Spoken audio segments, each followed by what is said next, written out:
first question is, could the district take that over? It's like, well, shoot, we'd love to, but the building belongs to the city. The city's willing to give it to us, that's great, but it's not approved by the State Board of Architects, so we can't put kids into that building without putting a lot of money into that building. And so there's all this red tape that, it's like, well, why can't we just do that? Well, all these little things we have to take care of. So we don't have the funds to do that. And so what do we do? Well, there's another group that's gonna come in and take over possibly for that program, because we wanna make sure those kids still have some place to go. Because it's better for me in the long run if they're getting an education and moving in. Make sense? Yes. Questions? Anything else that you might have, you wanna look quickly, so if you wanna ask a question about any of those, I'll give you a little moment to kind of. Liz, could you talk about the student engagement process and also like what's the value of having students involved in something like this? You mean in having their voice? Mm-hmm. Well, number one, we have to, because the state told us. But I always love having student voice. Because really, otherwise, it's just us doing things to you, rather than you helping us decide what you need. It's sort of the same idea. It's great to have a bunch of adults sit and plan what, this youth council, and the youth council should look at her face, and the youth council should be. If I do that, I'm not taking into consideration what you need.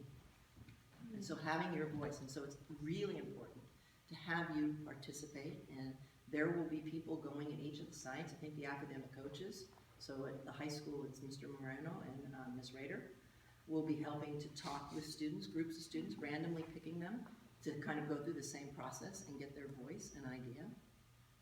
But it needs to be bigger than that, because as I said when we started, this isn't really about, okay, this is what we want to do. How's it going? We're asking, should we continue the action? But somebody needs to come in, whether it's me or someone else, and get a random sampling of students and say, okay, so how's it going? We don't do surveys in classes at the end of a class. There's no survey to say, how was that program? And there are reasons why not. People are afraid of what the answer is. So if I'm teaching a class, it's a little scary to have you tell me that you didn't like it, right? So people don't tend to always ask those questions. And for me, I love to ask those questions of students, but I have to be very careful that I protect the students when they answer, especially in a small school. Because if somebody says something about a particular course that only one teacher teaches, then guess what happens, right? Then they're all trying to figure out who's the one. And I've had this backfire, because I've done student voice for a long time in other schools, and you have to be really, really careful. We did it once here at the high school and had students as like a panel, and they kind of talked about their experience as students at the high school. And some people couldn't hear it, and some people just didn't sit right. So it's that balance of getting your voice, but protecting you so that there's no repercussions that come back at you. So this is a real safe way for you to be able to kind of respond, and then having, sampling groups where we can ask some